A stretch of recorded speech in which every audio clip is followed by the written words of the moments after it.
Assalamualaikum warahmatullahi wabarakatuh. Yuk, take.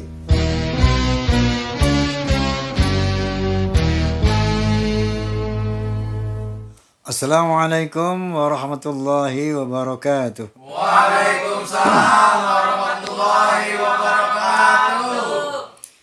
Innal hamdalillah nahmaduhu wa nasta'inuhu wa nastaghfiruh wa na'udzu billahi min shururi anfusina wa min sayyiati a'malina. Man yahdihillahu fala mudilla lahu wa man yudlil fala hadiya lahu. أشهد أن لا إله إلا الله وحده لا شريك له وأشهد أن سيدنا ونبينا محمدا عبده ورسوله لا نبي بعده. اللهم فصل وسلم وبارك على سيدنا محمد وعلى آله وصحبه ومواله لا حول ولا قوة إلا بالله أما بعد.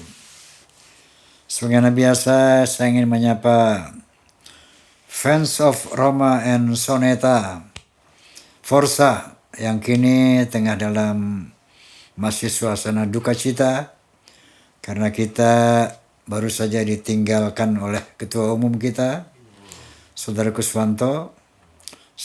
Semoga beliau diterima di sisi Allah dengan sebaik-baiknya. Amin. Allahumma amin. Kemudian Fahmi Tamami, Forum Silaturahmi Takmir Masjid dan Mushola Indonesia, PAMDI, Persatuan Artis Musik Dangdut Indonesia, kemudian PWILS, Perjuangan Wali Songo Indonesia, Laskar Sabilillah, PIN, Perisai Idaman Nasional, dan juga Klanars. Seluruh pemirsa dimanapun Anda berada, bahwa kali ini saya akan membahas sesuatu yang spesial, istimewa ya. Karena selama ini beberapa episode saya tidak membahas masalah polemik nasab. Sekarang udah mulai kangen lagi nih Mbak Alawi. Jadi saya undang tamu yang superstar dalam hal ini. Superstar nasab. Makanya hari ini spesial nih, ya. Ada rebusan segala. Di situ ada rebusan Bang. Ada. Kopinya yang belum ada Bang. Jadi insya Allah dalam rangka menilai, mengevaluasi kaleidoskop dari polemik nasab yang awal dilakukan oleh Kiai Haji Imaduddin Utsman Al-Bantani kurang lebih pada tahun 2022. Ya. Nah, sampai saat ini kita ingin melihat bagaimana perkembangan daripada polemik nasab ini. Sebelum saya bertemu dengan sosok idola kita ini, saya ingin Masya Allah bersyukur kepada Allah Subhanahu wa Ta'ala dalam forum ini. Ternyata telah banyak sekali ulama, pengusaha, pejabat yang tercerahkan bersaksi kepada saya sendiri. Masya Allah luar biasa. Ini akibat efek positif dari perjuangan jihad seorang mujahid, seorang mujtahid. Tepuk tangan buat Kiai Haji Imaduddin Utsman Al-Bantani. Assalamualaikum Kiai. Waalaikumsalam Bang Haji. Masya Allah makin ganteng ya. Ngopi lagi. Terima kasih Bang Haji. Mangga. Ngopi. Bismillahirrahmanirrahim. Temenin. Weh, ini kopinya diminum silakan. Depan kopinya. Pak Kiai, maksud saya di podcast ini kita katakanlah mengadakan kaleidoskop peninjauan ulang kepada beberapa tahun lalu dan sampai hari ini saya ingin Kiai kembali menjelaskan kepada umat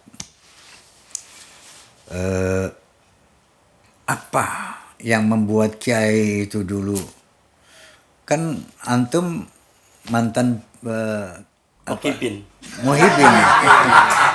Muhibin kelas berat beliau ya. Kok tiba-tiba berbalik begitu dan membuat sebuah tesis pengkajian yang setelah kita perhatikan kan sangat mendalam. Itu kira-kira seperti apa awalnya itu Kiai? Makasih. Ada sebuah ayat dalam Al-Quran, A'udzubillahi minasyaitonirrajim. Afaman yamsi mukibban ala wajhihi ahda amman yamshi sawiyan ala siratim mustaqim. Apakah orang yang berdiri atau berjalan mukibban menjadi mukibin? Ini mukibin itu udah ada dalam Al-Quran, Bang Haji, jangan macam-macam itu. Afaman yamsi mukibban, apakah orang yang berjalan menjadi mukibin? Mukibin ini maknanya dalam bahasa Arab itu orang yang menelungkupkan wajah. Jadi tidak merasa gagah perkasa. Ya. Orang yang selalu di bawah. Afaman yamsi mukibban ala wajhi. Jadi tertelungkup di atas wajahnya. Ahda, dialah orang yang paling tercerahkan, orang yang paling diberikan petunjuk. Amma yamsi sawiyan ala siratim mustaqim, atau orang yang berdiri tegak. Jadi ada dua karakter dalam Al-Quran yang dicontohkan. Ada orang yang selalu tertelungkup, yang seakan-akan dunia ini zalim kepadanya. Ada orang yang selalu berdiri tegak. Mayamsi mukibban ala wajhi ada amayamsi sawiyan ala siratim mustaqim. Berdiri tegak dalam jalan yang lurus. Nah, saya nggak mau jadi mukibin itu. Oke. Makanya saya ingin jadi sawiyan ala siratim mustaqim. Masya Allah. Nah, cuma ternyata perjalanannya itu tidak mudah. Ya pastilah. Harus ada berliku-liku. Ya, jadi mukibin anu kan. Ya. Akhirnya suatu ketika saya melihat sebuah podcast. Bukan podcast. Sebuah YouTube yang memperlihatkan bakar semit itu. Bakar sumet, dia lagi sidang, ada seorang kiai dari Jawa Barat, kalau tidak salah dari daerah Garut, yang menjadi saksi memberatkan dia. Oh, okay. Kemudian kata bakar sumet itu Nabi Muhammad kakek ente apa kakek aneh? Kalau ente bilang itu kakek ente bohong katanya. Nah, kalau ente bilang ini kakek Nabi Muhammad kakek aneh, kenapa ente menjadi saksi memberatkan buat cucunya? Ini yang membuat saya apa benar dia cucu Nabi. Oke. Nah, terus ada juga video di dalam tubuhku mengalir darah Rasulullah. Apa betul di dalam tubuhnya mengalir darah Rasulullah? Singkatnya setelah diperiksa, dia bukan cucu Nabi, di dalam tubuhnya nggak mengalir darah Nabi, Bang Haji. Itu qot'i. Jadi itu qot'i itu artinya tidak bisa dibantah lagi bahwa di dalam tubuhnya Bakar Sumet, Rizik Syihab, Taufik Segaf, Lutfi bin Yahya sama sekali tidak ada darah Rasulullah di sana. Ternyata dari mana itu? Karena darah Rasulullah itu bisa diketahui hari ini dari orang-orang yang mengaku keturunan Nabi, yang terverifikasi secara syar'i, yang terverifikasi secara genetik. Hari ini keturunan Nabi yang mendapatkan legitimasi historis sejak ribuan tahun itu masih banyak.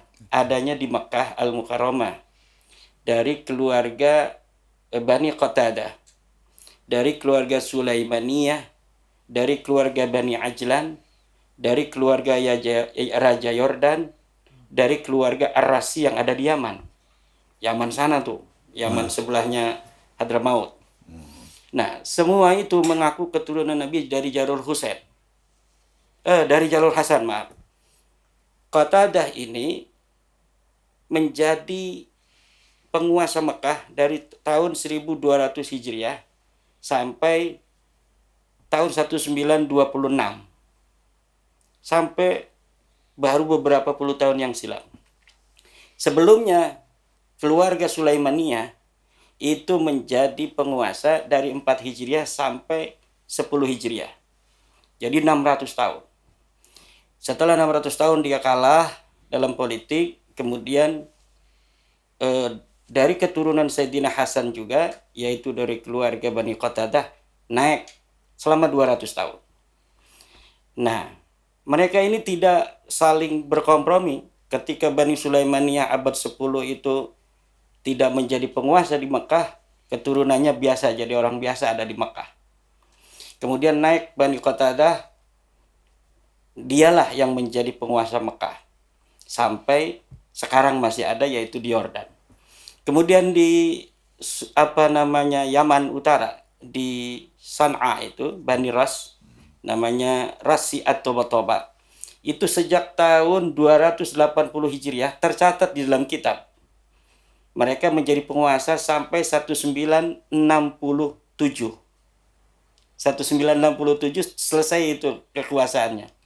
Jadi selama 1200 tahun jadi raja di Yaman Utara di sana. Turunannya itu. Keturunannya. Ya. Meninggal terakhir raja siapa namanya itu Al-Badr dari dinasti Mutawakkil itu tahun 1996 Masehi ini. Jadi keluarganya hari ini masih banyak. Dan mereka semuanya secara mandiri masing-masing tes DNA. Keluarga yang telah tercerai-berai selama 1200 tahun ini, yang tidak saling kenal-mengenal, kemudian saling tes DNA masing-masing. Setelah tes DNA, hasilnya semuanya sama. Mereka memiliki ciri genetik yang disebut haplogroup J1. Memiliki penanda keturunan Adnan, yaitu 8712. Memiliki ciri genetik keturunan dari Quraisy L859.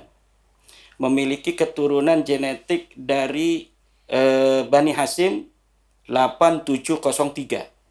Memiliki ciri genetik Sayyidina Ali 10500. Semuanya. Tapi dalam haplogroup J1. Dalam haplogroup J1 semua. Masya Allah. Nah, apakah cukup dari Bani Hasan saja, keturunan Hasan bin Ali, kita hari ini melihat adanya haplogroup J1 dengan kode-kode genetik sublet dari J1 itu ada di keturunannya hari ini? Tidak. Di Mesir dari keturunan Husain, dari kota Manfalut, sebuah keluarga bernama Al-Qandil. Tes DNA J1 memiliki penanda genetik subklat dari J1 itu sama seperti Bani Hasan yang ada di Mekah dan di Yaman. Kemudian di kota Kuwait, dari sebuah keluarga yang mengaku keturunan Ja'far, Al-Ja'fari di Kuwait, tes DNA J1 juga. Keluarga yang ada di Lebanon, Al-Makki, dari keturunan Husain melalui Ja'far Shadiq juga, tes DNA J1 juga. Dari Syam, keluarga Al-Murtada, keturunan Husain, J1 juga. Dengan penanda genetik yang sama, yaitu penanda genetik dari Bani Adnan. Adnan itu keturunan terakhir Rasulullah yang sahih. Jadi kata Rasulullah, "Idza balagha nasabi ila Adnan fantahu." Kalau sampai urutan silsilahku sampai Adnan, berhenti. Faqad kadzaban nasabun. Karena ahli nasab banyak yang berdusta. Jadi sampai Nabi Ismail itu beda-beda Bang Haji. Dari Adnan sampai Nabi Ismail ada yang 5, ada yang 10, ada yang 30, ada yang 50. Jadi maka kata Rasulullah, "Idza balagha nasabi ila Adnan fantahu." Kalau sampai Adnan udah berhenti aja. Nah, Adnan ini memiliki ciri genetik. Dia bapaknya namanya bin Udad. Adnan bin Udad ini memiliki ciri genetik J1, haplogrupnya 8712. Itu ada di yang mengaku dari keturunan Hasan, ciri genetik ini. Ada juga di mereka yang di dalam tubuhnya itu mengaku keturunan Husain dari Hasan, sama dari Husain juga sama. Balawi sendirian haplogrupnya apa? G. Jadi yang dari Bani Hasan haplogrupnya J1, dari Bani Husain haplogrupnya J1. Lah ada orang pengen jadi Bani Hasan Bani Husain tapi haplogrupnya G. Lah ini kan sebuah hal yang melucukan. Ini sebuah hal yang mustahil di dalam ilmu genetik. Tidak mungkin orang yang bersepupu hari ini antara Kiai Haji Raden Roma Irama, Dedi Irama, dan satu lagi siapa tuh? Heri Irama. Ketika tes DNA, haplogrupnya beda-beda. Padahal mereka mengaku anak seorang Raden Burdah. Gak mungkin beda haplogrupnya. Itu namanya haplogrup Y-DNA. Itu haplogrup yang khusus dimiliki oleh mereka dari ayahnya secara turun-temurun bila taghayyurin, tanpa berubah. Jadi kalau kita mengaku hari ini keturunan daripada Rasulullah, sedangkan Rasulullah adalah keturunan daripada Ibrahim, sedangkan Ibrahim itu adalah J1, kemudian seluruh suku Arab dari Bani Adnan, Adnan itu punya anak namanya Nazar, Nazar punya anak Rabi'ah, Rabi'ah punya adik namanya itu Mudar. Nah, Rabi'ah nanti menurunkan Raja Sa'ud, kemudian Bani Taghlib, lah ini Mudar menurunkan Kinanah, Quraisy sampai ke Rasulullah Muhammad SAW. Semuanya hari ini telah tes DNA. Bani Sa'ud telah tes DNA J1, Taghlib tes DNA J1, kemudian Bani Tamim dari keluarganya keturunan Mudar juga tes DNA, semuanya J1. Oke, ini saya potong sedikit. Berarti Muhammad Rizik Syihab itu benar memerintahkan orang yang ngaku keturunan Nabi harus tes DNA, betul nggak? Ternyata beliau ini sudah menyadari ini. Telah menyadari apa yang diuraikan tadi oleh Kiai Imad. Semua sudah tes DNA, semua tes DNA, beliau paham. Makanya ayo, ini ada darah sambut Nabi. Siapa yang ngaku-ngaku turunan Nabi, tes DNA. Nanti ketahuan tuh yang mana yang palsu, yang mana yang benar. Disuruh tes DNA. Jadi beliau juga ngerti tuh masalah DNA, betul nggak? Udah tes DNA belum beliau? Belum ya? Dia belum, tapi dari marga Shihab sudah ada yang tes DNA. Ya kayak siapa ya perempuan itu?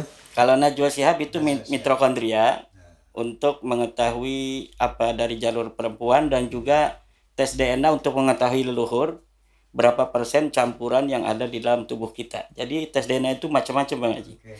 Ada tes DNA. Najwa Shihab itu apa tadi? Tes DNA untuk ancestry namanya, untuk mengetahui leluhur kita berapa persen sih dari Indonesianya, berapa persen sih dari Arabnya, berapa persen sih dari Indianya. Yang saya maksud beda kan, binnya sama dengan apa? Marganya sama dengan Rizik Syihab. Dan dia di dalam tubuhnya itu banyaknya itu dari India. 48% itu di India. Nah, dan keluarga Syihab itu sudah tes DNA, dan tes DNA-nya G juga. Kita sudah punya kitnya, kita sudah punya alamatnya. Karena di antara kita sudah ada yang tes DNA, Bang Haji. Dan juga dari Balawi ada yang dukung kita satu orang, ini saya masih rahasiakan. Dengan dia mendukung kita itu satu orang itu, kita bisa masuk ke seluruh Balawi itu, di dalam DNA Balawi itu. Siapa saja sepupunya. Makanya kalau mereka mengelak, dari kita belum ada yang tes DNA, kita sudah punya datanya. Kalau suatu saat di pengadilan dibutuhkan, semuanya kita bisa buka di sana. Oke. Jadi tidak ada lagi mereka bisa berlari dari kenyataan. Ya, yang saya maksud begini Kiai, hadirin ya, bahwa sebenarnya saudara Rizik Syihab ini kan sudah mengetahui masalah kebenaran tes DNA itu. Sampai beliau menganjurkan untuk DNA. Artinya dia telah meyakini kan. Tinggal apakah dia konsisten atau tidak. Nah iya, itu masalahnya. Ternyata kan nggak konsisten sampai sekarang kan. Diharamkan oleh mantunya sendiri kan. Itu menantu kurang ajar itu. Sama mertua kok begitu. Minum Ki. Mertuanya ngomong tes DNA haram katanya. Ya kan itu kurang ajar banget. Padahal mertuanya suruh ya. Mertuanya nyuruh, dia yang ngelarang. Padahal anaknya dikasihin. Oke Kiai, kita melihat alhamdulillah, wasyukurillah, subhanallah, alhamdulillah. Apa yang antum laksanakan itu, membuat tesis, kemudian didukung oleh ahli biologi, Dr. Sugeng, didukung oleh ahli filologi, Profesor Menahem Ali, didukung oleh para kiai, diantaranya ada Ki Nur Ihya, ada Kiai Marzuki Mustamar, ada Kiai Alawi Al-Bantani, ada kiai, Masya Allah. Banyak sekali para ulama, para kiai yang sudah tercerahkan. Sebagaimana saya katakan tadi, wallahil azim, demi Allah, banyak orang yang bersaksi kepada saya, entah itu pejabat, mantan pejabat, pengusaha, bahkan orang-orang muhibin biasa yang telah tercerahkan dengan polemik ini. Nah, itu terindikasi bahwa sudah jauh sekali rungkatnya mereka, Kiai. Nah, saya melihat efektivitas upaya Kiai ini. Sekarang ini Mbak Alawi merubah strategi. Sekarang yang namanya Habib udah ganti merek, jadi apa? Jadi Sayyid, ada yang Syarif, udah ganti apa? Ganti brand baru ya, Sayyid Syarif. Ini satu indikator juga bahwa mereka pendusta. Yang kedua, sekarang ini Kiai saya melihat mereka itu memuji-muji Kiai sekarang. Betul. Itu hormatilah para ulama, para kiai, jangan merendahkan orang. Masya Allah. Pertama, ini saya melihat efektivitas ya dari dakwahnya beliau, penemuan beliau. Ternyata efektif. Kalau enggak, mereka nggak akan ngomong gitu. Kalau nggak efektif, beliau nggak perlu ganti-ganti marga ya. Dari Ba'alwi menjadi Sayyid, menjadi Syarif. Itu efektif. Nah sekarang banyak dari mereka ceramahnya tuh hormati kiai, hormati ulama. Gitu. Menurut saya pertama ini efektifnya jelas ya. Nah tetapi saya Kiai mohon maaf melihat ini satu strategi aja dari mereka ya. Sebelum mereka mengatakan kami bukan turunan Nabi, saya rasa kita tetap harus waspada kepada mereka. Nah Kiai, kenapa? Apa yang harus kita lakukan selanjutnya Kiai? Sekarang kita lagi sedang melakukan suatu hal di mana itu hal zaman dahulu itu dilakukan oleh Rasulullah, yaitu mencerahkan kan. Jadi selama kita masih diberikan waktu oleh Allah Subhanahu wa taala, kita terus lakukan sebanyak mungkin yang bisa kita bisa lakukan. Jadi kita nggak usah mempunyai target-target semua harus beriman kan. Kalau itu kita namanya maksakan ya. Jadi Rasulullah berdakwah itu tidak boleh memaksa orang semua harus beriman. Adalah ikraha fiddin qad tabayyana rusdu minal ghayy kan. Tidak ada paksaan di dalam agama karena semua sudah jelas, tinggal orang memilih. Nah, kalau misalnya kita mempunyai target semua orang harus sadar jadi mukibin itu berarti kita tidak ikhlas dalam berdakwah.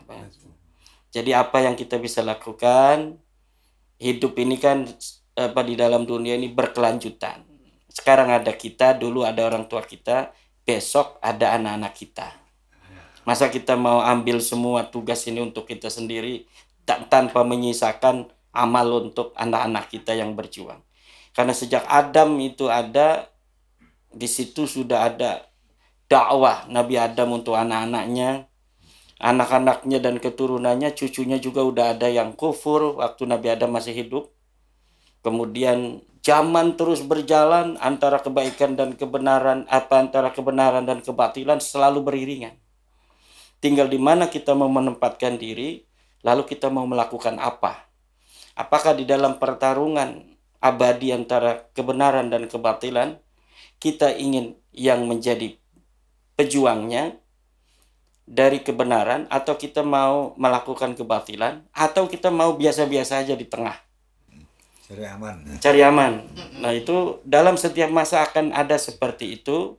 Dan kita makanya di dalam hati saya itu tidak ada perasaan membenci untuk para kiai-kiai yang masih jadi muhibin, atau kiai-kiai yang belum mau menentukan sikap, dia diem aja, ngedukung kagak, tapi mencela juga, melarang tidak. Itu adalah sebuah sunatullah dari zaman dahulu kala. Seperti itulah keadaan perjuangan. Nah, cuma ya genetik pejuang seperti Bang Haji yang kita bisa lihat dari rekam jejak keluarga itu juga menentukan.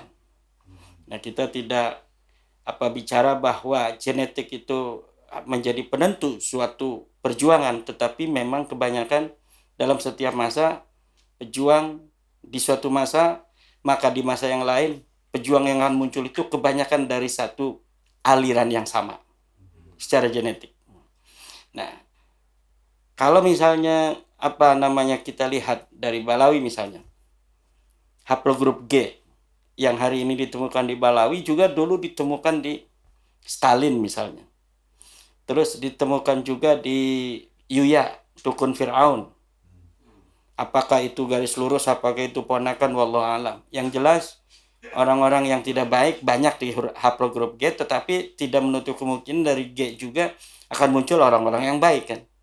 Namanya tidak menentukan harus kebaikan itu dari haplot tertentu, tidak ada. Dari J1 juga mungkin jadi pengkhianat bisa saja. Buktinya dari keluarga besar Bang Haji di Kesultanan Banten zaman dulu, ada juga anaknya sultan dari darah yang baik, kemudian dia kerjasama dengan Belanda juga kan ada. Nah, itulah harus menjadi sebuah renungan bagi kita, bahwa memang genetik kadang-kadang itu ada pengaruh di dalam bagaimana seseorang menentukan sikap, menentukan tempat dalam setiap apa yang terjadi dalam sejarah dan peradaban. Tetapi itu tidak menjadi nomor satu. Makanya ketika Bang Haji genap berumur 79 itu, saya membuat lagu itu darah ulama, darah aulia, dan darah kesatria itu karena memang saya baca dari garis leluhurnya Bang Haji itu, bahwa apa yang ada di hari ini tidak mungkin bisa terlepas dari masa lalu begitu saja. Walaupun apa yang Bang Haji hari ini capai dengan segala macam kemuliaannya itu adalah dari hasil kerja keras, tetapi di situ juga ada doa daripada leluhur-leluhur. Ada dorongan doa dan semangat yang mengalir di dalam genetik itu. Selamat. Baik, Kiai, bahwa memang sejak awal kita menyatakan bahwa bukan dasar kebencian, tapi dalam rangka melaksanakan wa tawassaw bil haqq wa tawassaw bis sabr. Dengan perintah ud'u ila sabili rabbik bil hikmah wal mau'izatil hasanah wajadilhum billati hiya ahsan. Ini memang mendasari perjuangan kiai dan kita semua tentunya ya. Nah, tetapi bahwa kenapa saya katakan tadi efektif kiai, ternyata dakwah kita ini, dakwah antum kepada umat ini, indikasinya itu tadi, indikatornya. Mereka udah bicaranya itu enggak khurafat, saya udah kurang dengar itu. Masih ada khurafat, cerita khurafat itu? Udah kurang dengar kira-kira. Ya, mereka udah bisa menghormati kiai, ulama. Bahkan ada seorang kiai yang saya baca di sebuah podcast juga, kiai. Alhamdulillah sekarang kita dihormati udah baik katanya. Cium tangan. Jadi sudah dihormati, kiai itu merasa dihormati. Ini Masya Allah satu rahmat dari hasil perjuangan Kiai Imad dan teman-teman. Nah yang saya maksud tadi bahwa apakah seharusnya kiai sebagai apa ya, sebagai mujtahid lah, tidak membuat satu sistem ke depan buat anak cucu kita ke depan, bahwa apa yang keberhasilan sesaat ini ya itu terus bisa terpelihara sepanjang negara Indonesia ini berdiri. Karena yang saya tahu sebelum 98 nggak ada arogansi Balawi kayak gini. Nah sejak 98 saja muncul arogansi kayak begini dan klaim-klaim turunan Nabi. Sehingga datanglah hidayah Allah kepada seorang Imaduddin Utsman untuk melakukan penelaahan riset. Dan kita lihat setelah 3 tahun ini memang efeknya luar biasa, sudah banyak yang rungkat. Nah saya maksud kiai tadi, pola apa, konsep apa? Itu yang kadang saya bingung jawabnya. Karena kan seakan-akan bahwa kita harus selesai hari ini gitu dengan konsep tertentu. Dan seakan-akan ketika kita menemukan Balawi bukan cucu Nabi gitu, lalu apa langkahnya gitu kan? Nah, kita biarin bagi tugas aja Bang Haji. Kan di sini ada MPR, ada menteri, ada presiden kan. Nah, jadi sekarang kita udah kasih tahu, itu mustahil tuh Habib Rizik sebagai turun Nabi. Mustahil tuh Bahar Sumed cucu Nabi. Mustahil tuh Hanif Alatas cucu Nabi. Mustahil tuh Lutfi bin Yahya cucu Nabi. Dia ngaku-ngaku cucu Nabi, padahal dia bukan cucu Nabi. Terserah ente mau diapain. Kan begitu kita. Kalau kita yang melakukan kan tidak boleh. Kita bukan presiden, kita bukan menteri, kita bukan polisi, kita bukan jaksa. Yang penting tugas saya, terutama tugas PWILS, mengawal bahwa dakwah pencerahan terhadap masyarakat bahwa Balawi bukan cucu Nabi tidak boleh diganggu. Itu tugasnya PWILS. Karena apa? Kalau dakwah itu diganggu, dia punya bikin kekuatan untuk melarang, untuk mengganggu dan sebagainya. Nah, berarti kan dia sudah melakukan 2 hal kesalahan. Pertama, ngaku cucu Nabi, 2, melarang orang untuk memberitahu bahwa dia bukan cucu Nabi. Nah, selama mereka itu tidak mengganggu dakwah bahwa mereka bukan cucu Nabi, Balawi bukan cucu Nabi, dan silakan aja mereka mau ngaku cucu Nabi kalau bagi saya. Kalau bagi saya begitu Bang Haji. Ya. Yang penting saya ngomong ente bukan cucu Nabi, ente ndak marah. Ente mau ngibulin orang-orang yang mau dikibulin ya silakan aja. Okay. Tapi saya mau mencari orang-orang yang mau menerima bahwa ente Balawi itu bukan cucu Nabi. Nah, sama seperti Rasulullah ketika memberikan dakwah, ini Allah adalah Tuhan, aku adalah Nabi, Al-Quran adalah imam kita. Ini yang harus dipegang dalam kehidupan kita menuju keabadian di dalam surga. Nah, ada yang mau menerima, alhamdulillah, ada yang enggak, sampai sekarang juga masih banyak. Faman syaa falyu'min wa Wa man syaa falyakfur. falyakfur. Nah, kalau untuk regulasi yang lebih mempunyai daya tekan itu kan miliknya pemerintah. Kalau kita tugasnya berdakwah saja. Bang Haji berdakwah, saya berdakwah, yang penting jangan diganggu. Kalau ada yang diganggu, hadapi PWILS. Kan begitu. Sekarang ini PWILS Bang Haji makin banyak, sampai ke luar negeri udah ada PWILS. Hong Kong udah, itu Cina, Jepang itu juga mau itu. Dari Jepang sudah ngubungi saya. Malaysia pengen dibentuk PWILS. Nanti kalau kan PWI itu ada singkatan Perjuangan Wali Songo Indonesia. Nah, berarti kalau di Cina Perjuangan Wali Songo Cina. PWC. Nanti kata Rizik Syihab, itu buktinya dia ada di Cina. Itu PKI. Partai Komunis Cina. Sekarang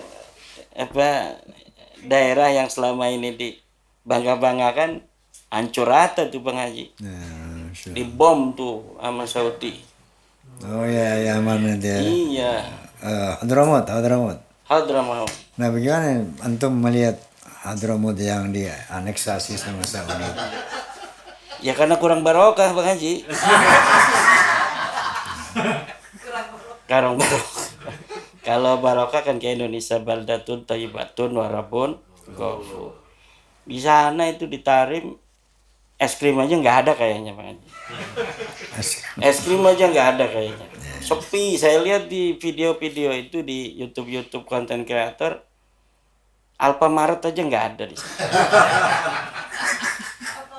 Kalau mau kita nongkrong ke kafe-kafe nggak ada juga itu. Makanya pada betah di sini. Oh gitu. Iya. Nah sekarang ada masalah dengan Saudi Arabia. Itu karena ada pemberontak di situ. Namanya STC. STC itu dipimpin oleh orang-orang kabilah-kabilah yang dari dulu memang suka perang. Dari Al-Kathiri, dari Az-Zubaydi. Itu bukan nggak ada Balawi itu kalau perang-perang begitu Bang Haji. Namanya Idrus Az-Zubaydi tapi bukan Balawi dia. Jadi ketua Panglima STC itu Idrus Az-Zubaydi itu asli orang Yaman, Hadramaut turunan Qahtan itu dia. Kemudian ada Al-Kathiri yang memang keturunan bangsawan, jago perang semua. Kalau Balawi yang saya baca dari buku sejarah, kalau ada begini-begini dia pada tenggelam itu. Nggak muncul. Nah, kalau udah selesai, nanti baru muncul. Kalau udah selesai perang, muncul. Bahwa ini telah terjadi kesepakatan gencatan senjata itu hasil daripada Balawi. Ini dibiayain Balawi. Begitu. Yang saya baca dari buku Tarikh Hadramaut karya Al-Bakri. Okay. Tapi kalau lagi begini, itu ndak ada. Bahkan saya pernah baca di Al-Muqalla zaman dulu, ada seorang Balawi yang ingin bikin kerusuhan. Dia mengumpulkan orang-orang yang gelandangan yang ada di Muqalla untuk melawan pemerintah. Setelah sudah berhadapan dengan pemerintah, dia lari duluan. Ini si Balawi ini lari duluan dan orang-orang ini dihabisin semua orang pemerintah penguasa Muqalla pada waktu itu. Ini sama terjadi di Aceh. Ya, kasus Aceh. Tahun 1880-an itu ada seorang Balawi namanya Abdurrahman Az-Zahir Al-Masyhur. Dia memobilisasi rakyat Aceh untuk melawan Belanda. Setelah termobilisasi, dia kerjasama. Tuh. Udah banyak orang-orang yang mau melawan Belanda. Dia di situ dijual. Orang-orang yang sudah terkelompok itu dijual kepada Belanda. Nah, ini kalau misalnya nggak bayar gua, ini bahasa kasarnya begitu. Berontak nih. Udah lihat tuh banyak orang-orang Aceh siap perang melawan Belanda. Kalau ente bayar gua, ya enggak. Nanti kita ajak semuanya untuk tidak berontak. Nah, dibayarlah dia 30.000 golden. Satu golden itu berapa itu? Ini 30.000. Satu golden itu pernah ada yang hitung tahun 1800 itu sampai 1 juta. Coba kalau 30.000 itu berapa itu? Itu dia ajak lagi untuk tidak berontak. Tapi namanya orang Aceh jiwa pejuang, silakan lo jadi pengkhianat. Kita tetap berperang. Orang Aceh tetap berperang walaupun orang yang memobilisasi itu kemudian kabur ke Jeddah. Jadi setelah dikumpulin, maksudnya dia umroh. kabur ke Jeddah. Umroh apa-apa yang saya nggak tahu. Kalau umroh kan ada pemimpin yang di Jakarta itu. Balawi Jakarta, teman Bang Haji itu mah. Teman Bang Haji itu. Jangan gitu sih sama temen itu. Gimana pun kan pernah bersama. Allahumma sholli ala Muhammad. Fotonya aja masih ada di kamarnya itu. Waktu bikin Pahmi Tamami itu. Ya, Ini nyinggungin melulu dari tadi.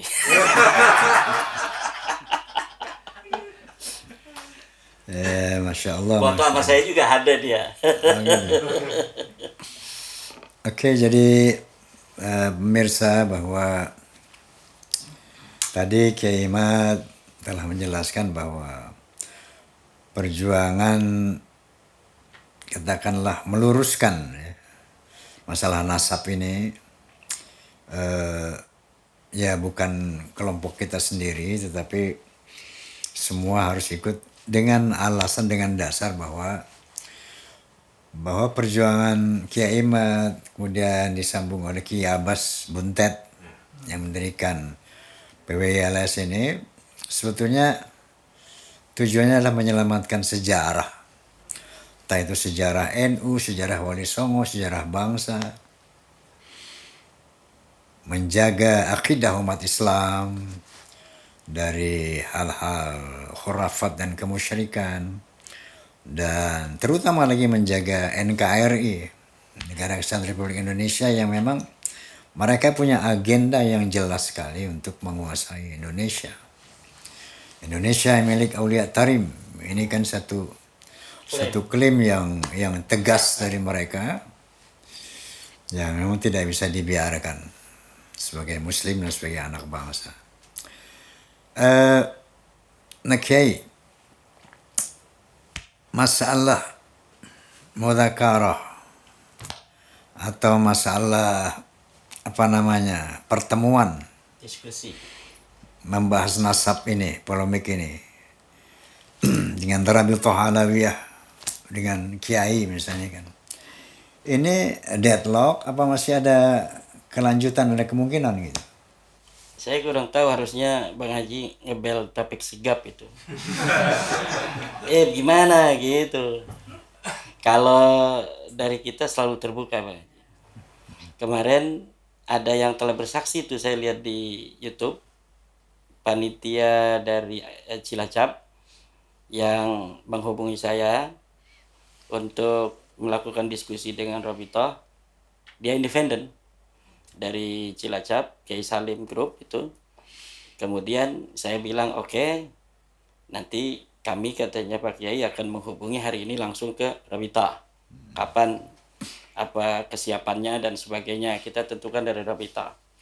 Nah, setelah dari rumah saya ke Rabithah itu tidak ada kabar lagi. Tapi baru semalam, itu kejadian udah lama. Nah, tapi baru semalam saya lihat di sebuah YouTube bahwa ternyata Rabithah tidak mau. Rabithah sama sekali tidak mau untuk membahas nasab, berdiskusi nasab dengan Kiai Iman, dan tidak mau mengirim wakil. Dan ini udah fix dari mereka. Ya. Karena akan lucu juga Bang Haji kalau ada debat juga. Akan sangat lucu. Karena nasab mereka ini seperti amalnya orang kafir.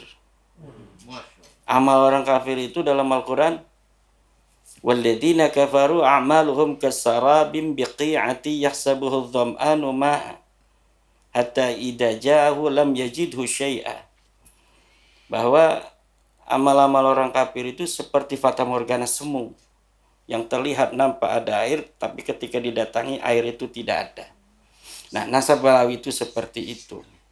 Seperti fata morgana yang nampaknya seperti dihias dengan hiasan yang indah, seperti nampak kuat, tetapi ketika kita masuk ke dalamnya sama sekali tidak ada data dan dalil apapun. Au kadzulumatin fi bahril lujiyyin yakshahu maujun min fawqihi maujun min fawqihi sahab. Dulumatun apa itu? terusnya itu, bahwa nasab balawi itu seperti kegelapan di dalam lautan yang sangat gelap yang dalam. Di atasnya ada ombak, di atas ombak ini ada ombak lagi, di atas ombak ini ada awan. Jadi kegelapan di atas kegelapan. Nah, nasab balawi itu seperti itu. Sudah sejarahnya tidak ada. La yasihhu tarikhiyan, wa la yasihhu syar'an, wa la yasihhu jainiyan. Tidak sah nasabnya Balawi ini secara syarak, tidak sah secara sejarah, tidak sah secara biologi, secara genetik. Secara syarak, ilmu nasab dan ilmu fikih, bahwa ilmu nasab itu boleh untuk diisbat dengan syuhrah dan istifadah, yaitu dengan cara mendengar dari orang. Tetapi dengan syarat tidak ada mu'arid. Malam yakun mu'arid. Nah, tetapi nasab Balawi ini ada mu'arid. Jadi hari ini syuhrah dia itu banyak yang mengenal dia turun Nabi, tapi ada penentang di abad ke-6, ke-5, ke-4 bahwa mereka bukan cucu Nabi, yaitu kitab-kitab yang ditulis pada masa itu, bahwa tidak ada seorang namanya Ubaid yang dikatakan sebagai anaknya Ahmad bin Isa. Secara ilmu syar'an mereka tertolak. Tarikhiyan, secara ilmu sejarah, bahwa nasab Balawi ini kosong melompong sejarah-sejarah. Nah, jadi tidak ada dari 11 nama, dari seluruhnya 14 nama nih, dari mulai Ali Asakron sampai kepada Ahmad bin Isa, ini 14 nama. Itu yang 11 nama semuanya nama fiktif. Dari mulai Ali Asakron pencipta. Ini pencipta yang pertama kali menulis, dia punya bapak namanya Abu Bakar, punya kakek namanya Abdurrahman. Ini 3 orang ini ada orangnya. Ada. Ya. Tapi dari mulai bapaknya Maula Dawila, Alwi, kemudian Faqih Muqaddam, Ali Al-Ghayur, Faqih Muqaddam, kemudian Ali, Muhammad Sahih Mirbat, terus Ali Qoli Qasam, Alwi, kemudian Muhammad, Alwi, Ubaid, ini sama sekali tidak ada. Tidak tercatat dalam sejarah. Tidak tercatat sama sekali. Nah, tidak tercatat itu, kalau yang lain orang yang ada di Tarim tidak tercatat, itu kemungkinan besar ada suatu hal secara historis di masa lalu. Mungkin perang atau lain sebagainya. Tetapi yang lain dicatat. Karena pada masa di antara abad-abad itu, buku banyak sekali ditulis di Tarim. Buku banyak sekali ditulis di Hadramaut. Secara lebih luas, buku banyak ditulis di tataran Timur Tengah. Tetapi satu pun dari nama-nama luhur mereka ini tidak ada yang menyebutkan. Faqih Muqaddam katanya 653 Hijriah. Dia ada di Tarim. Kemudian kakeknya katanya 560 ada di Mirbat.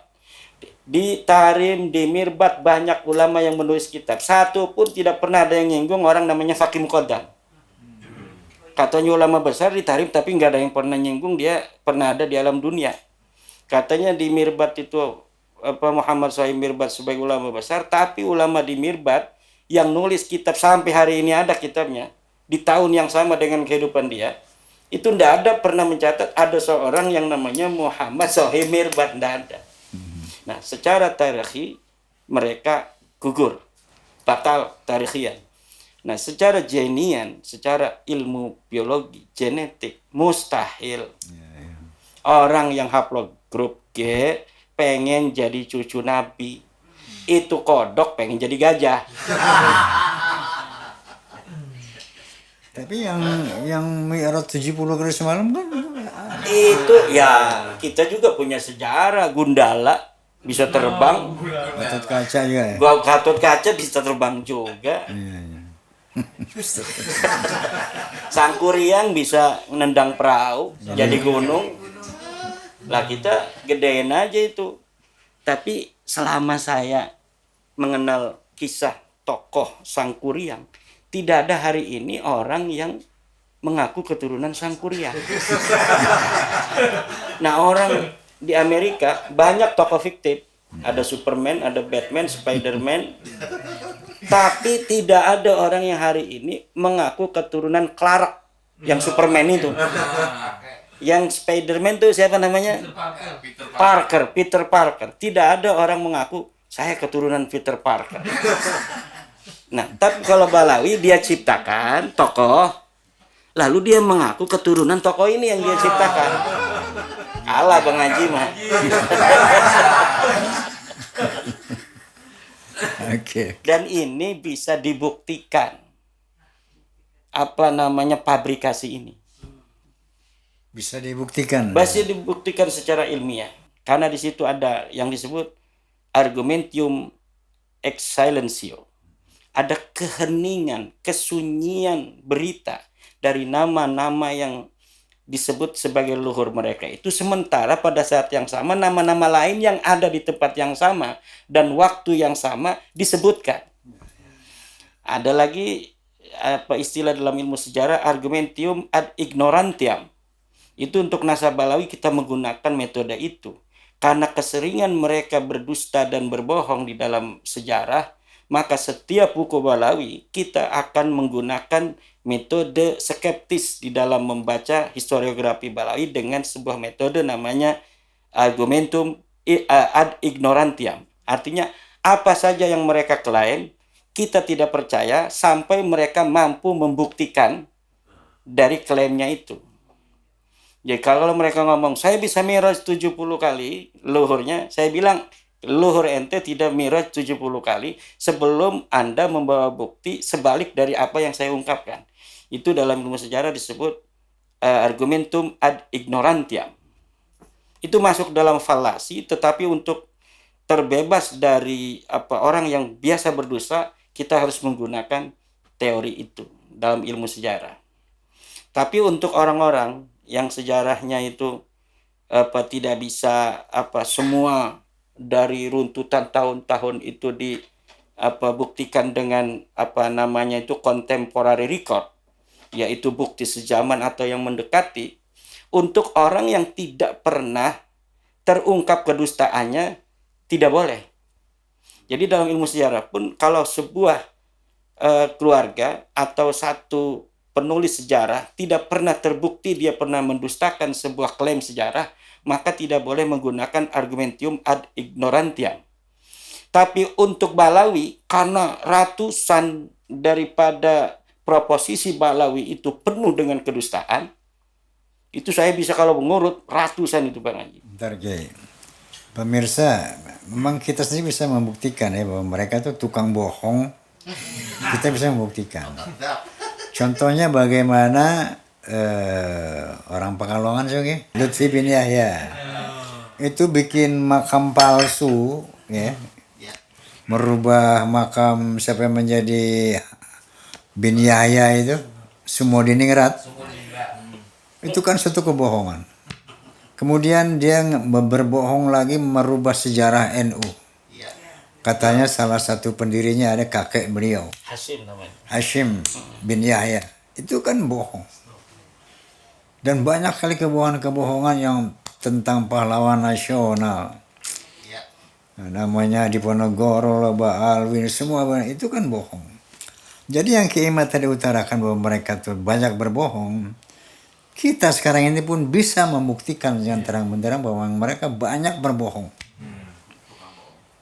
Pendusta, banyak berdusta. Minal kathibin, ya, seperti itu.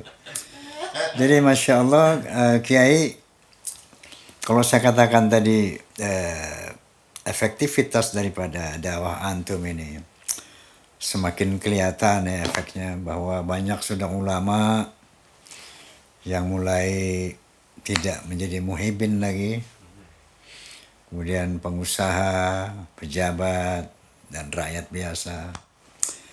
Nah ini yang bahwa saya sering bicara sama Gus Abbas ini Kiai, bahwa PWLS ini satu-satunya organisasi yang serius untuk menghadapi gerakan Balawi ini. Satu-satunya.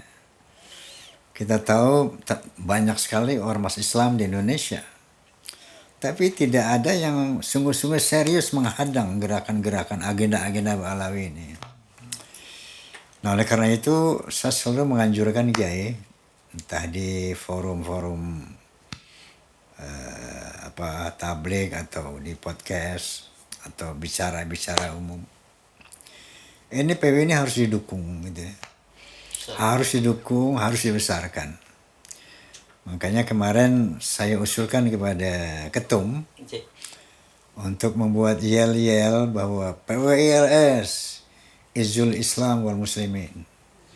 PWLS Izu Indonesia wal Indonesian. Kenapa yel-yel itu yang saya sarankan bahwa gerakan PWLS ini untuk kemuliaan Islam dan umat Islam. Untuk kemuliaan Indonesia dan bangsa Indonesia. Jadi sebagai organisasi yang betul-betul menjadi rahmatan lil alamin, menegakkan amar ma'ruf nahi munkar, khususnya kemungkaran yang tengah dijalankan oleh Mbak Alawi ini. Nah, kalau dari saya Kiai, tadi Kiai sudah mengucapkan bagi-bagi Bang Haji, nanti anak kita, cucu kita tuh yang ke depan yang harus bisa gitu kan ya. Dan ada pemerintah tuh, harus pemerintah gitu. Saya ya sebagai astagfirullahaladzim. Saya katakan Mbak Alawi ini banyak banget sahabat saya nih Kiai. Banyak banget. Kelihatan. Itu Kuitang itu sahabat banget ya Allah. Yang namanya Ali bin Abdurrahman. Kalau itu. mantan Mukhibin ada ciri-cirinya. Bener. Aduh banyak banget dari musisi, dari ulama mereka, dari sahabat-sahabat bener-beneran gitu kan. Nah jadi satu apa saya ini cita-cita saya, ya Allah seandainya mereka mau kembali kepada jalan yang hak, bahwa mereka bukan turunan Nabi, tidak lagi melakukan khurafat-khurafat, mendawir-dawir. Saya merindukan sekali persahabatan itu kembali dalam ukhuwah Islamiyah sederajat, ya, egaliter. Nggak ada yang di bawah, nggak ada yang di atas, illa bitaqwallah, kan gitu. Nah itu menjadi dambaan kita semua tentunya Kiai. Baik Kiai, nih kalau nggak dicobain nggak ini rebusan nih Kiai ini. Ini baru podcast sekarang ada rebusan nih. Episode khusus. Ini dari Tasik ini. Episode khusus ini. Masya Allah. Oh, tabarakallah. Ini Kiai Imad ini harus kita jaga ini. Betul. Siap, 86. Beliau ini aset Islam, Aset Indonesia, Bang. aset bangsa, bahkan bukan aset Islam Indonesia saja. Aset Islam dunia. Kenapa? Karena pembahasan nasab ini merupakan pembahasan nasab yang berskala internasional juga. Mufti Yaman, Syamsuddin Syarafuddin. Saya pernah mendengar itu, benar nggak Kiai? Iya. Bahwa menyatakan bahwa Wali itu bukan turunan Nabi, disebutkan beberapa. Itu betul. Dari Halsi itu sudah lama, Bang Haji. Ya sudah lama ya. Iya, sudah lama. Itu yang dipermasalahkan oleh penentang atau pembela dari Balawi itu adalah hanya akun Facebook itu yang palsu, bukan milik dari Mufti Yaman. Nah, kalau saya mengambil berita itu bukan dari Facebook itu. Itu dari berita-berita Yaman Sport, Yaman News yang ada di Yaman. Bahwa keluarga Houthi itu tidak mempercayai Balawi ini sebagai keturunan Nabi. Yang Mufti Yaman itu? Mufti Yaman itu maksudnya adalah Mufti Yaman Houthi. Ya. Ya. Kemudian sejarawan Yaman sekarang banyak yang hubungi saya, Bang Haji. Bahkan mereka menganulir dari kepercayaan tentang sebuah nasab ke sahabat Nabi. Jadi ternyata di Yaman Selatan ini zaman dulu Balawi ini selain mereka mengaku cucu Nabi, itu memberikan nasab-nasab juga kepada orang-orang situ. Oh, kamu ke Abu Bakar, kamu ke Umar, kamu ke Ibnu Abbas. Ini sah. Ini benar. Walaupun kita nggak tahu. Kenapa? Saya ngalamin mau dikasih nasab. Saya sendiri ngalamin. Mau Al Idrus, mau Al Atas, mau... Kalau saya Dikasih. ditawarinnya bin Yahya Bang Haji. Sebelum isu nasab ini, tahun 2017 ketemu yang tadi tuh, Nah, saya ditawarin bin Yahya ya. dengan Kang Tusmogi. Nah, itu di Yaman, mereka ini sejarawan dan nakib dari sebuah keluarga. Saya jangan sebutkan karena di Indonesia juga banyak keluarganya. Ya, ya. Dari Yaman, ana utabiukum ya Syekh fi tarikh Hadramaut. Saya mengikuti kamu wahai Syekh dalam sejarah Yaman. Dan ternyata keluarga saya ini munsibnya. Munsib itu artinya pemimpin, nasabah yang mencatat apa sejarah dan apa keluarga mereka. Sampai tahun kemarin tuh baru menulis buku tentang sejarah dari keluarganya. Dan tahun ini sudah tobat bahwa saya silsilahnya bukan ke situ katanya. Gara-gara polemik nasab yang ada di Indonesia ini. Bahwa dulu Balawi memberikan nasab-nasab ini kepada keluarga mereka. Ada yang dikasih ke Umar, ada yang dikasih Abu Bakar, ada yang dikasih ke Ansor, dan sebagainya. Insyaallah. Dan apa namanya itu, sekarang mereka sedang menulis sejarah. Nanti kalau sudah selesai, kita akan berikan pada Kiai Imad katanya untuk ditelaah. Apakah tulisan apa mereka ini sesuai atau tidak.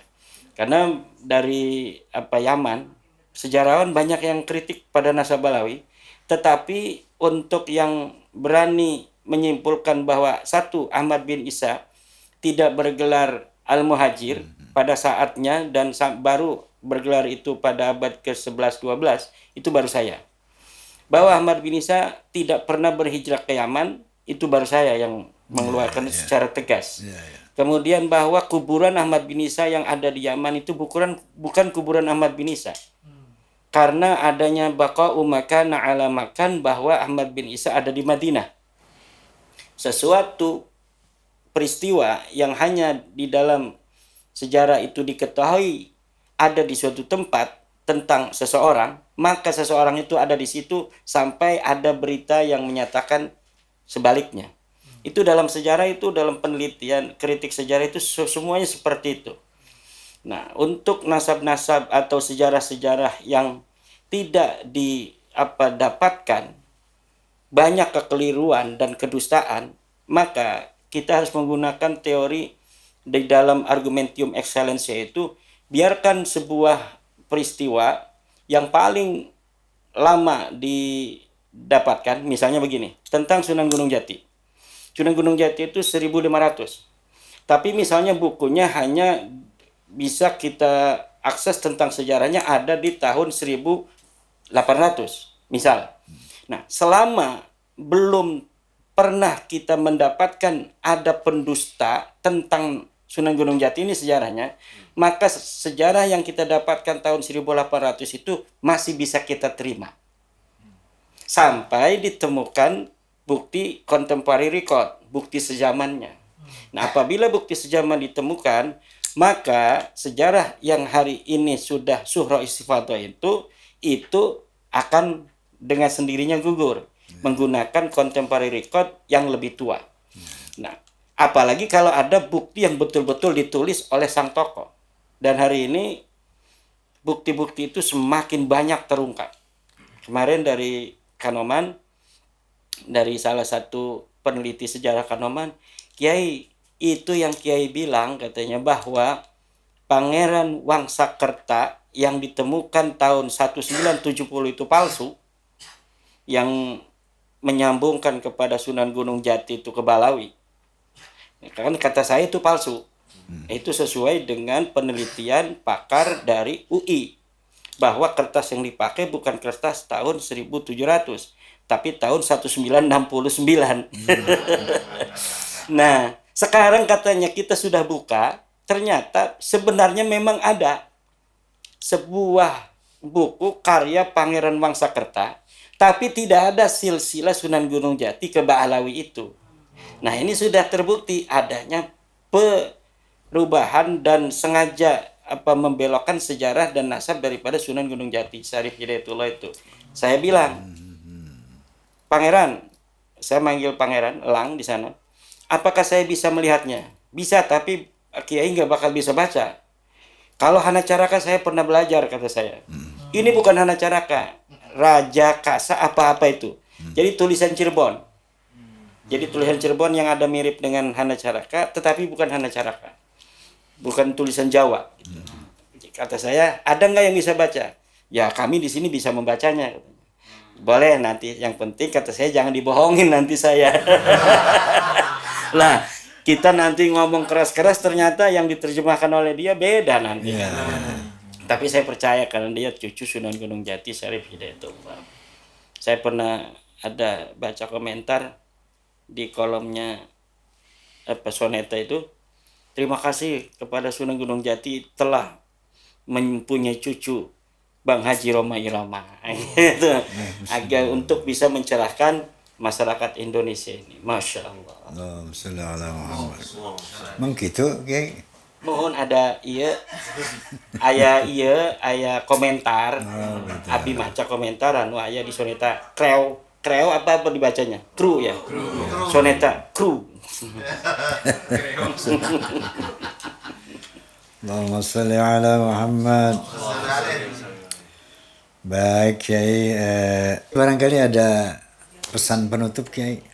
Saya setuju dengan Bang Haji bahwa PWI harus dibesarkan. Bukan hanya dia bisa besar sendiri, tapi siapapun harus ikut membesarkan PWI.